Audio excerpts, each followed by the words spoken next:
Le CQB, Close Quarter Combat en anglais, ou combat en milieu clos ou en milieu rapproché, est donc l'action qui se déroule lorsque deux unités d'infanterie ennemie se retrouvent dans le même bâtiment. C'est une action extrêmement brève et violente, où il y a de nombreuses pertes en un temps très bref. C'est un combat à coups de grenades, de couteaux ou d'armes de poing, qui est donc simulé ici dans les règles.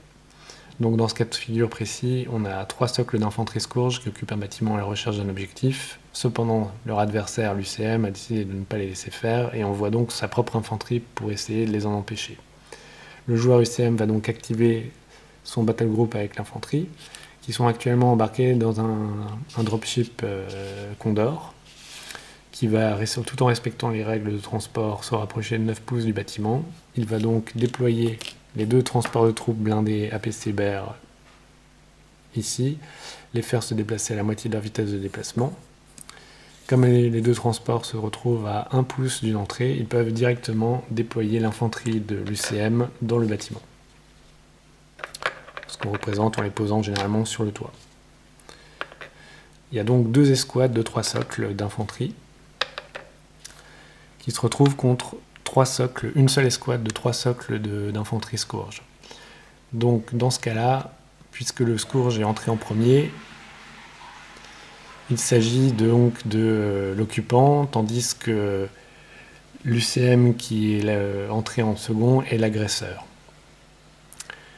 Donc le CQB lui-même aura lieu au prochain tour lors de l'activation de l'infanterie de l'occupant.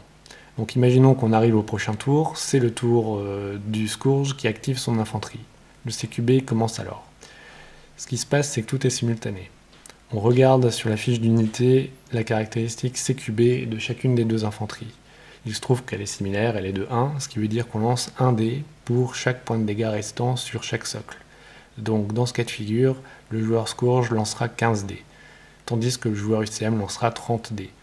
Il faut ensuite allouer ces dés. Donc le joueur UCM, pour lui, c'est très simple. Il y a une seule escouade ennemie, donc il alloue les 30 dés à l'escouade de guerriers Scourge, tandis que le joueur Scourge est forcé d'allouer ses dés de façon la plus équitable possible entre les 2 escouades de l'UCM. Il peut cependant, dans ce cas-là, 15 dés divisé par 2, ça fait 7,5. Il peut donc décider où va le dernier dé. Donc mettons par exemple qu'il met 7 dés là-dessus et 8 dés sur cette escouade-là. On prend donc ensuite la table. La table suivante, qui est, voilà, ici, la CQB Damage Table, donc, qui permet de savoir en fonction de l'armure de l'infanterie ennemie, combien est-ce qu'il faut faire sur le D6 pour lui faire un point de dégâts.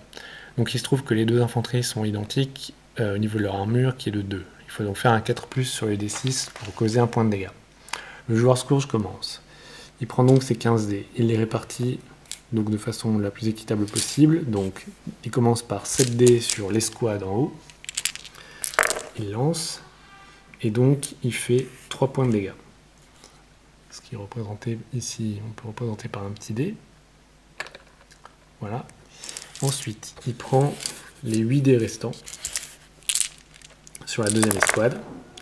Et là, c'est une boucherie, puisque il fait 6 points de dégâts, ce qui est suffisant en fait pour tuer un socle d'infanterie et causer 1 point de dégâts sur le suivant.